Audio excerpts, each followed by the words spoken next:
The sun had already gone down behind the tall buildings of Los Angeles, and the city was getting busy again with bright lights and loud sounds. But inside Studio 14, on the Warner movie lot, everything was very quiet. The last scene of the night had been filmed.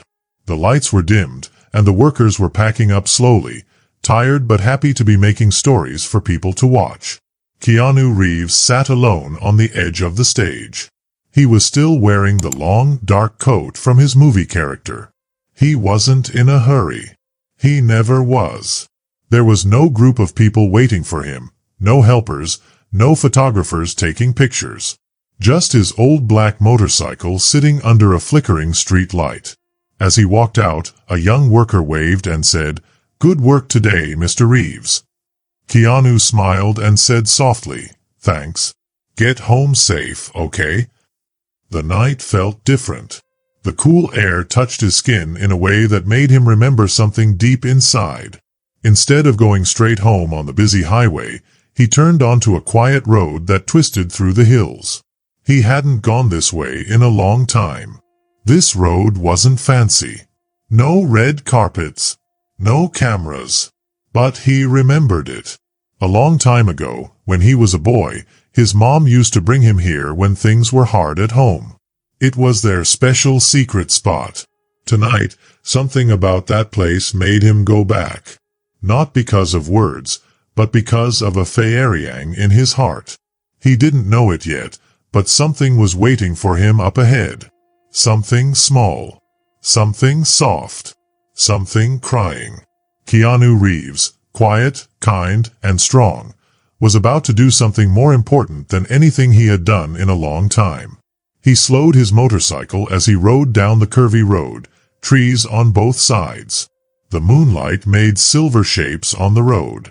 The air smelled like pine trees and old memories.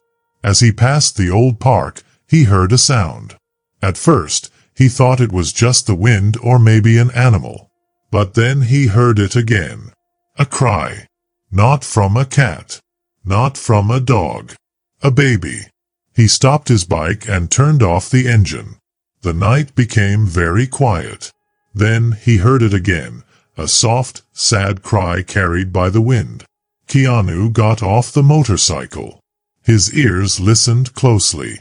He walked past the trees and weeds until he saw a small wooden bench in the dark. On the bench, wrapped in an old blanket, was a tiny baby. The baby was alone, crying. Keanu bent down carefully. His heart beat fast. Hey, little one," he said softly. The baby's face was red from crying. Its little hands were tight fists. The blanket was wet and cold. Keanu took off his coat and wrapped the baby in it. He picked the baby up gently and held it close to his chest. He didn't know exactly what to do. But he knew one thing. He couldn't leave the baby. His voice shook a little as he spoke. "You're okay now. I've got you. You're safe. I promise." And with that promise, the quiet night turned into a night with a purpose. Keanu sat down on the bench again. He rocked the baby in his arms. The city felt far away. Right now, it was just the two of them. Keanu and a tiny life that hadn't even been named yet. He looked at the baby and whispered, "You don't even know the world yet, and already it tried to forget you." He reached for his phone and called 911. He stayed calm and told them where he was and what was happening. They said help was coming soon. Then the baby stopped crying. Maybe it was Keanu's warm jacket, or the sound of his heartbeat, or something deeper. Maybe the baby felt safe. Keanu spoke again, this time remembering his own past. "You know," he said softly, "I used to come here with my mom. She was strong. She didn't always show it, but she was. Life was hard. My dad left, and she did everything to take care of me. I cried too sometimes. But she always came back." He looked at the baby sadly. "Whoever left you, they didn't come back. I don't know why. I don't think I ever will. But I do know this, you deserve someone who stays. Even if it's just tonight, I'll stay. He gently touched his forehead to the baby's. I won't leave you in the dark. The ambulance came, its lights flashing red and white through the night. Keanu got on his motorcycle and followed closely behind. He didn't want to lose sight of it. The wind felt colder now. Not just because of the night, but because something inside him felt heavy. He didn't know why he had to follow. He just knew he had to. It wasn't because he had to. It wasn't just being curious. It was something deep, like a quiet voice inside his heart. The baby's cry had touched a part of him he hadn't felt in a long time, the part that knew what it was like to be left behind. When they got to the hospital, Keanu parked his motorcycle near the side door. He kept his helmet on for a moment. Then he walked inside. The lobby was cold and bright. A lady at the front desk looked up and said, "You're, But Keanu raised his hand gently. "Please," he said, "I'm just here for the baby." She nodded and didn't ask more. They let him into the baby area. Nurses walked quietly around. The baby was now in a warm bed with little machines beeping and tiny wires on her chest. She was breathing, her chest going up and down. Keanu stood there for a long time, just watching. Then his thoughts started to wander. He remembered another hospital many years ago. His girlfriend, Claire, had a baby too early. The baby didn't live. She was born too soon and never got to open her eyes. Keanu had held her small body. She was so light, so still. It had broken his heart. Now, here he was, looking at another baby, alive, fighting to stay in the world. His eyes filled with tears. He whispered, "I couldn't save her. But I can save this one." He sat on a bench in the hallway and put his face in his hands. The night felt heavy. He wondered, how do you help someone you just met? How do you carry a life that might not be yours to keep? A nurse came by and offered him coffee. He took it quietly. He watched the baby through the glass. She moved a little, like she was dreaming. Then another Feyariang came to Keanu, not just memories, but guilt. Why did it take him this long to help someone like this? How many people had he passed by before, too busy to notice? But tonight, he stopped.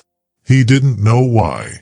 Maybe it was a message from the baby he lost. Maybe it was fate. Or maybe it was just because he couldn't let another small life be forgotten. Time passed. He didn't leave. One nurse, named Clara, kept checking on him.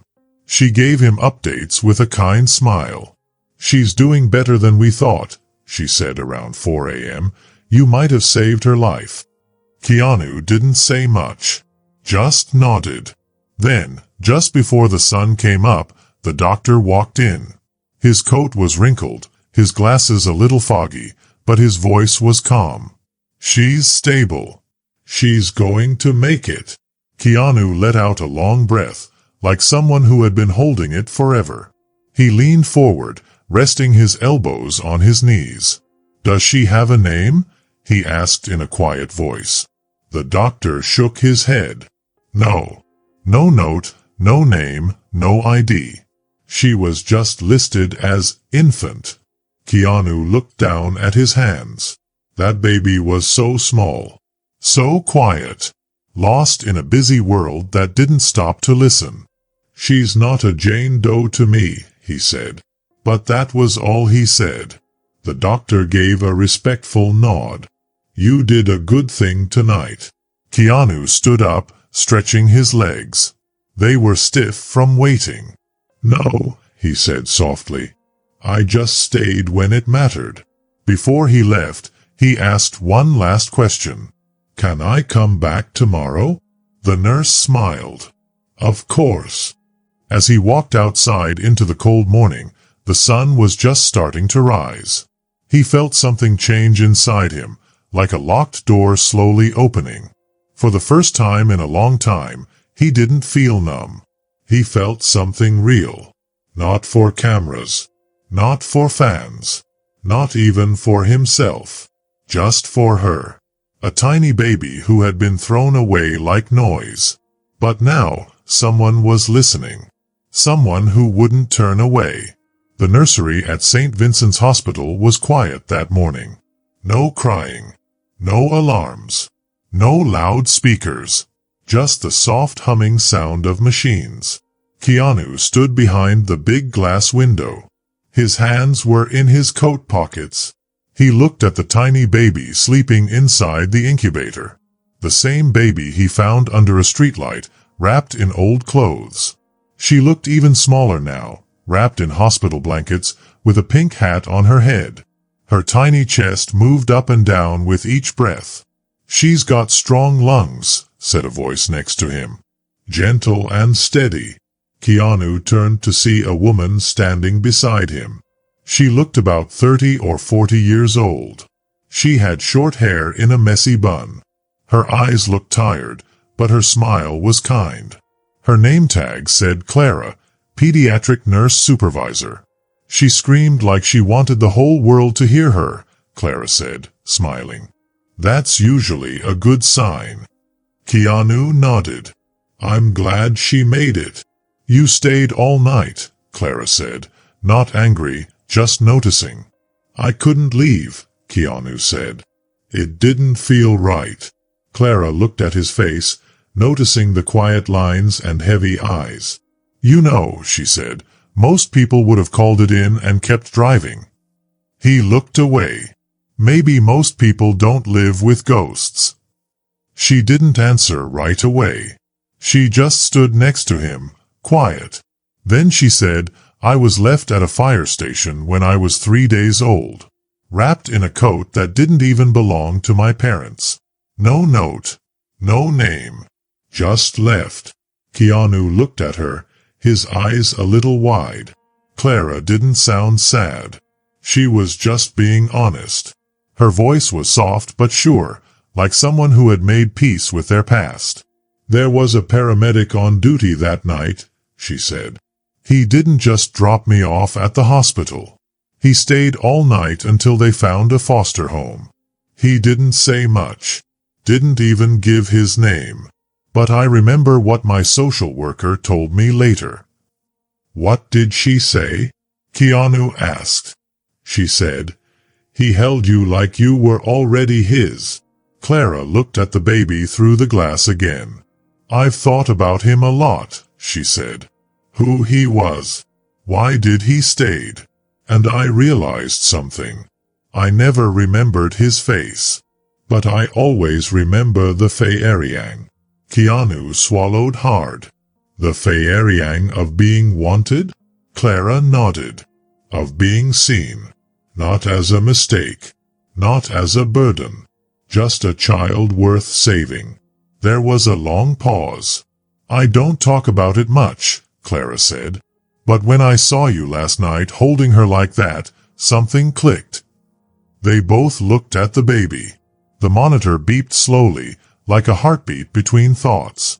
"You didn't have to stay," she said. "I know," Keanu said, nodding. "Why did you?" He looked at his hands.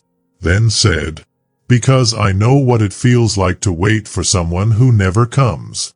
And I know what it costs when no one chooses you." They stood still, both of them holding quiet sadness inside. But they understood each other. Then Clara said something very softly. "She may never know your name, but she'll always feel this night. Even if she doesn't understand why. We all carry the echoes of the people who stayed." Keanu closed his eyes and let those words sit deep in his heart. He had spent so many years watching people leave. But tonight, he stayed. Before he left, Clara gently touched his sleeve. "Do you want to leave something for her? Something she can have when she's older?" He thought for a second, then reached into his pocket. He pulled out a small, old piece of paper. It was a poem, handwritten. His mom had copied it for him when he was a child. He looked at Clara, his eyes shining. "Will you make sure she gets this someday?" Clara nodded. I promise. Then Keanu left the hallway. Not carrying lighter, but no longer carrying it alone. The days went by quietly. No news stories about the baby. No Twitter posts. No TV reporters. Maybe it was because of the place where she was found, a forgotten road. Or maybe the world was just too busy. But Keanu noticed. Every day, he came back to the hospital. 4 nights in a row. Always after dark. Always by himself. He didn't ask for special treatment. He just waited in the same chair near the nursery, drinking the same warm coffee. Eyes always watching the little baby through the glass. The nurses began to know him. They didn't treat him like a movie star. They treated him like family. She knows your voice, Clara told him one night. When you talk, her eyes follow the sound. Keanu smiled. She's already smarter than most directors I've worked with. Clara laughed and handed him a clipboard. Child Protective Services needs a name. Just something for now. A name for the file. He held the board, thinking. A name. Something strong. Something with meaning. He stepped outside into the hospital garden. It was quiet. Only the sound of faraway traffic and blinking lights above. He sat on a bench and looked up at the stars. Then he whispered, Aria. He said it out loud. Tried how it felt in the air. It was the name he once wanted to give the baby he and Claire lost.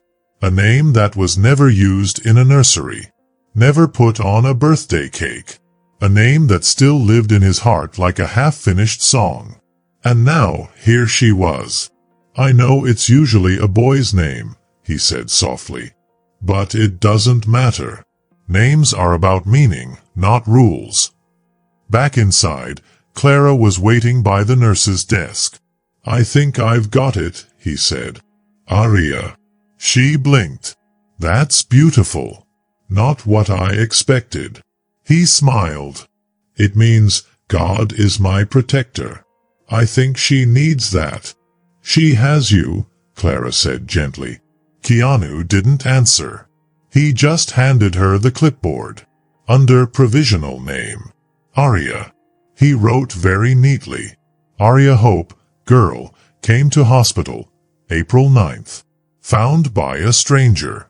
When it asked for someone to contact, he waited a long time before writing his own phone number. He didn't write Keanu Reeves. He just wrote, Hey, Charles, his middle name. He didn't want anyone to know it was him. He didn't want attention. That night, he stayed at the hospital longer than usual. Little Aria had just been fed. Her tiny hands were in fists, and she was sucking gently in her sleep. Keanu sat by her crib, looking at her softly, not how most people would expect from a man who played tough guys in movies. He leaned forward and started talking. Not loudly. Not like a speech. But like he was telling a very special story, just for her to hear. You don't know me, Aria. And maybe you never will. But you changed me. You brought something back. I used to think life was only about fixing things and trying to survive. But you're not just surviving. You're at the beginning. You're not something left behind. You are something found. People forget to tell stories like yours. They think miracles only happen in churches or in fairy tales. But sometimes, a miracle is a baby left on a park bench in the night. And sometimes, a man who feels broken finds her before he walks away. He gently placed his hand next to her tiny hand. She moved a little but stayed asleep. He put a small silver ring under her pillow. It was a ring he wore in a movie. It wasn't worth a lot of money, but it meant a lot to him. It reminded him of protection, promises, and love. He left it there beside her, like a quiet gift. Keanu didn't tell anyone what he was doing. Not his agent, not his friends, not even the movie people he was supposed to meet. When he wasn't working, he was at the hospital. Sometimes in the baby room. Sometimes just sitting in the hallway with a book and coffee. Sometimes he just sat quietly watching Arya sleep. Days went by. Weeks too. Arya got stronger. Her cheeks got chubby. Her cries got louder. Her eyes looked around like she was curious about everything. The nurses' jokes, she cries like a movie star. But something was about to change. Keanu learned that babies can't stay in the hospital forever. If no family came, the state would find a foster home. One night, Clara, a kind nurse, explained it to Keanu. "There's no way to know where she'll go," she said. "Sometimes it works out. But sometimes, it's a risk." Keanu looked down. His jaw got tight. "She deserves more than a risk," he said. That week, he made a few quiet phone calls. He didn't ask for special favors. He just asked questions. How can I help a baby find a good family? How can I do it without people knowing? One night, Clara found him filling out a donation form. He didn't use his real name. He had called a group called Hearts Without Borders. They help babies find loving homes. He wasn't just giving money. He was paying for Arya's whole adoption process. And not just for her, for 10 more babies like her. Clara looked at the number on the form and gasped. "You didn't have to do this." "I wanted to," Keanu said softly. "For her. And for others like her." He looked at the window where Arya was playing with her fingers and kicking like a tiny superhero. "She's the first child I've helped like this," he said. "But I don't want her to be the last." The social worker, Margot, was a kind lady with tired eyes. She had seen many babies before. But something felt special about Arya. "This baby was found with nothing," Margot said, holding her. "No name. No ID. Just a blanket. But now, she's the heart of something much, much bigger." Keanu didn't say much. He just asked Margot to be careful. "Please don't just find any home," he said. "Find the right one." He even offered to pay for everything. Background checks, parenting classes, home visits. "I'll stay in the background," he said. "But I want to help." Weeks later, Margot called Clara. She was crying. "I found them," she said. Their names were Nora and Elliot Delaney. They lived in Sacramento. They had been married 12 years and couldn't have children. They had tried to adopt before, but always got passed over. People said they were too old, too quiet, too simple. But their papers showed something better. They were kind. They were loving. They were ready. Margot set up a quiet visit. Nora brought a blanket she had made the year she lost a baby. Elliot brought a teddy bear from when he was a kid. When Nora held Arya, the baby didn't cry. She laughed. A happy, ringing laugh, like a little bell. Keanu watched from a window. He didn't come in. He didn't say anything. He just watched Nora and Elliot fall in love with Arya. Beside him, Clara whispered, "She picked them." Keanu smiled. "I think they picked each other." That evening, as the adoption papers were being finished, Clara gave Nora a letter. "There's something you should read," she said. It was a note Keanu had written the night before. "To the person who finds her and keeps her. She was left in the cold, but she carries warmth in her heart. She may never know where she came from, but she will always know what it feels like to be chosen. Please teach her. Love is not something you earn. It is something you're given. Her name matters. She matters. And if she ever asks about me, tell her this. I didn't save her. She saved me." Nora slowly folded the letter. Her eyes were full of quiet wonder. "Do we know who wrote this?" she asked. Clara smiled but didn't answer. She turned to look down the hallway. But Keanu was already gone. In the days that followed, everything became official. Arya got a new last name. She got a new life. Keanu didn't come to the ceremony. He didn't need to. But he left one more gift. A donation for Arya's future college fund. Enough money to make sure she never had to worry. And on the check, he wrote just one word. Found. The sky was turning gold. Keanu stood at the edge of the hospital garden. He had come here many times over the last few weeks. Behind the green bushes and old stone walls, something special was happening just a few rooms away. A new family was being made. Arya was going home today. Keanu didn't see her that morning, not face to face, but he could tell. There were more nurses than usual. A lady in a fancy coat, who helped families, was there. People were signing papers. Keanu knew what all that meant. He didn't want to get in the way. He never wanted to be the center of things. He was just someone helping quietly from the side.